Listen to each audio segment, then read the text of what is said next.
गरीब मोची का बड़ा दिल।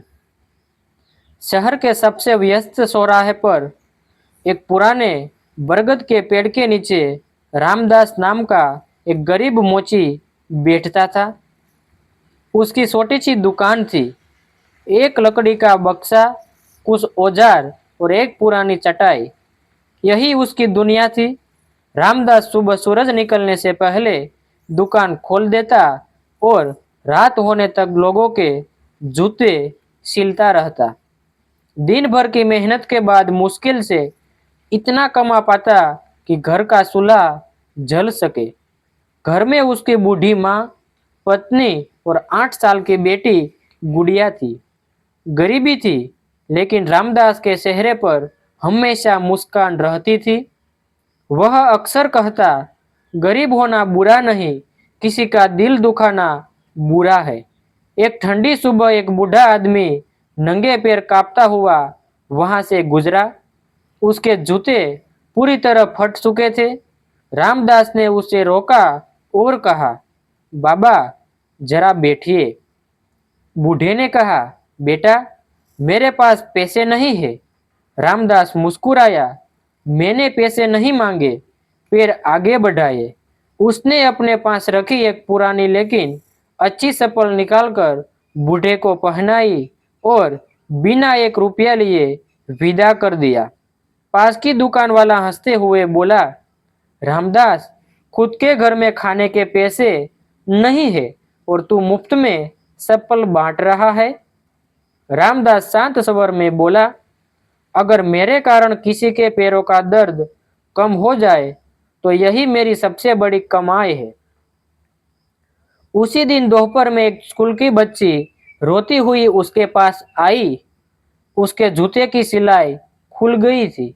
चाचा, अगर जूता ठीक नहीं हुआ तो स्कूल में मुझे डांट पड़ेगी। रामदास ने तुरंत उसका जूता ठीक कर दिया। बच्ची ने 5 रुपये आगे बढ़ाए। रामदास ने पैसे वापस करते हुए कहा, बेटी खूब पढ़ना, यही मेरी मेहनत आने से बड़ा इनाम होगा। बच्ची मुस्कुराकर चली गई। शाम को रामदास घर पहुंचा तो उसकी पत्नी बोली, आज फिर आधी कमाई लोगों की मदद में दी आए। रामदास ने हंसते हुए कहा, भगवान ने चाहा तो कल फिर कमा लेंगे, लेकिन किसी की दुआ रोज नहीं मिलती। अगली सुबह रामदास हमेशा की तरह अपनी दुकान पर बैठ गया। ठंडी हवा चल रही थी। ग्राहक कम थे, इसलिए कमाई भी बहुत कम हुई। दोपहर तक उसकी जेब में केवल 80 रुपये आए थे। वह सोच रहा था कि आज घर का राशन कैसे आएगा। तभी सड़क पर अचानक जोरदार ब्रेक की आवाज आई। एक तेज रफ्तार कार ने एक बुजुर्ग व्यक्ति को टक्कर मार दी और बिना रुके भाग गई। लोगों की भीड़ तो इकट्ठा हो गई, लेकिन कोई भी घायल बुजुर्ग को अस्पताल ले जाने के लिए आगे नहीं आया। कोई वीडियो बना रहा था, कोई तमाशा देख रहा था। रामदास अपनी जगह से दौड़ पड़ा। उसने बिना देर किए घायल व्यक्ति को अपनी गोद में उठाया। सड़क से गुजर रहे एक ऑटो को रोका और बोला, भैया जल्दी अस्पताल चलो। ऑटो वालों ने कहा, पहले किराया दो। रामदास ने अपनी जेब से दिन भर की पूरी कमाई निकालकर उसके हाथ में रख दी। बस इनकी जान बचा लो।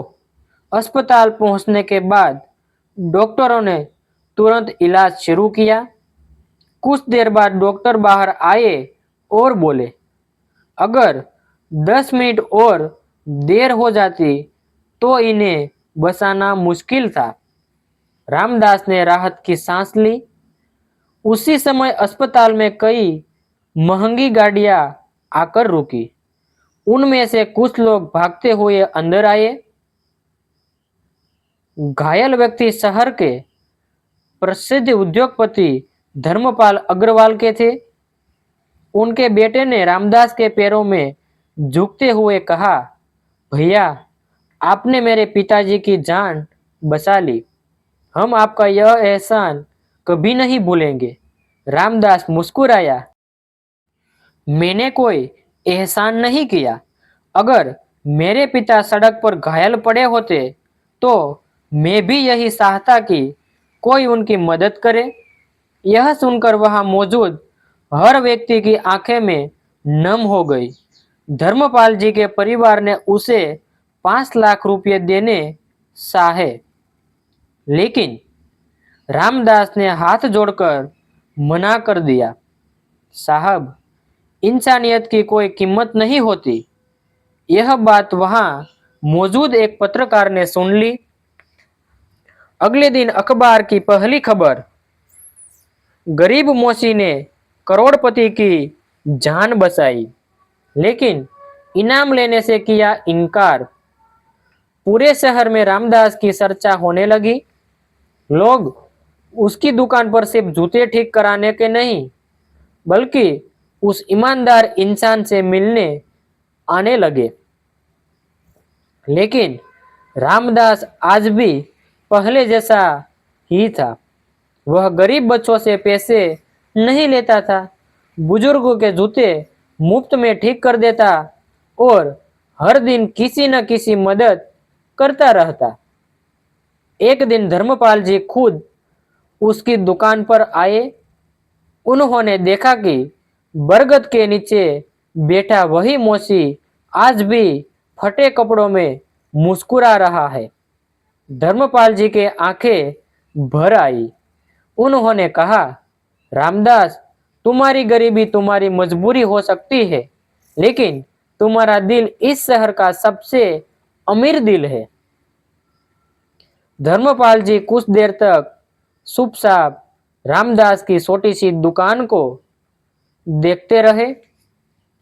लकड़ी का पुराना बक्सा, फटी हुई चटाई और धूप से बचाने के लिए ऊपर बंधी पुरानी तिरपाल, यही उसकी पूरी दुनिया थी। उन्होंने धीरे से पूछा, रामदास, तुमने मेरी जान बचाई, इनाम भी नहीं लिया, आखिर क्यों? रामदास मुस्कुराया और बोला, साहब, अगर इंसान हर अच्छे काम के बदले कीमत मांगने लगे तो इंसानियत भी एक कारोबार बन जाएगी। धर्मपाल जी की आंखें भर आई। अगले दिन उन्होंने रामदास को अपने कार्यालय में बुलाया। रामदास घबराते हुए पहुंचा।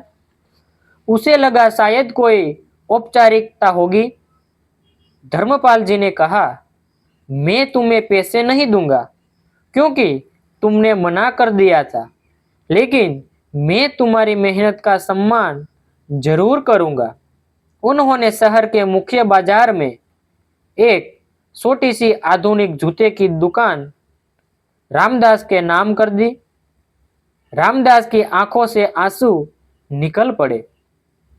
साहब, मैं इतना बड़ा उपहार कैसे स्वीकार करूं? धर्मपाल जी मुस्कुराए, यह दान नहीं है, यह उस इंसान के लिए सम्मान है जिसने मुझे सिखाया कि अमीरी जेब से नहीं, दिल से होती है। कुछ ही महीनों में रामदास की दुकान पूरे शहर में प्रसिद्ध हो गई, लेकिन उसकी सबसे बड़ी पहचान दुकान नहीं थी। उसने एक नियम बनाया, गरीब मजदूरों, स्कूल के बच्चों और बुजुर्ग के जूते हमेशा मुफ्त में ठीक किए जाएंगे। उसकी दुकान के बाहर एक बोर्ड लगा था, अगर आपके पास पैसे नहीं है तो चिंता मत कीजिए, मुस्कुराकर जाइए, जैसा मुफ्त है। लोग दूर दूर से उस दुकान को देखने आने लगे। एक दिन वही बुढ़ा व्यक्ति जिसे रामदास ने मुफ्त में चप्पल दी थी फिर वहां आया। इस बार उसकी आंखों में आंसू थे। उसने कहा, बेटा, उस दिन अगर तुम मुझे चप्पल न देते तो मेरे पैरों के घाव और बढ़ जाते। आज मैं ठीक हूँ क्योंकि तुमने एक अजनबी का दर्द अपना समझा। रामदास ने झुककर उनके पैर छू लिए। बाबा, आपका आशीर्वाद ही मेरी सबसे बड़ी दौलत है। कुछ वर्षों बाद शहर की एक संस्था ने रामदास को इंसानियत सम्मान देने का निर्णय लिया। मंच पर उसे बुलाया गया। हजारों लोग तालियां बजा रहे थे। जब भाषण देने की बारी आई तो रामदास ने केवल इतना कहा, मैं पढ़ा लिखा नहीं हूं, मैं सिर्फ इतना जानता हूं कि किसी के फटे जूते छिलने से पहले उसका टूटा हुआ मन जोड़ना ज्यादा जरूरी है। भगवान ने हमें हाथ इसीलिए नहीं दिए कि हम सिर्फ अपने लिए कमाएं, बल्कि इसीलिए दिए हैं कि जरूरत पड़ने पर किसी गिरे हुए इंसान को उठा सके। पूरा सभागार तालियों की गड़गड़ाहट से गूंज उठा। उस दिन कई लोगों ने संकल्प लिया कि वे हर महीने अपनी कमाई का एक हिस्सा जरूरतमंद लोगों की मदद में लगाएंगे। रामदास जब शाम को घर लौटा तो उसकी छोटी बेटी दौड़कर उससे लिपट गई और बोली, पिताजी, आज स्कूल में मैडम ने कहा कि मेरे पापा इस शहर के सबसे अमीर इंसान है। रामदास मुस्कुराया। उसने अपनी बेटी को गोद में उठाया और वो कहा, बेटी, हमारे पास धन कम हो सकता है, लेकिन अगर दिल बड़ा हो तो इंसान दुनिया का सबसे अमीर बन जाता है। उस रात बरगद के नीचे बैठा रामदास आसमान की ओर देख रहा था। उसने मन ही मन भगवान को धन्यवाद किया। उन्होंने उस धन से पहले इंसानियत दी। शिक्षा, ईमानदारी, कर्म और इंसानियत कभी व्यर्थ नहीं जाते। जो बिना स्वार्थ दूसरों की मदद करता है उसका सम्मान समय स्वयं करता है। सच्चा अमीर वही है जिसके दिल में दया और हाथों में सेवा होती है।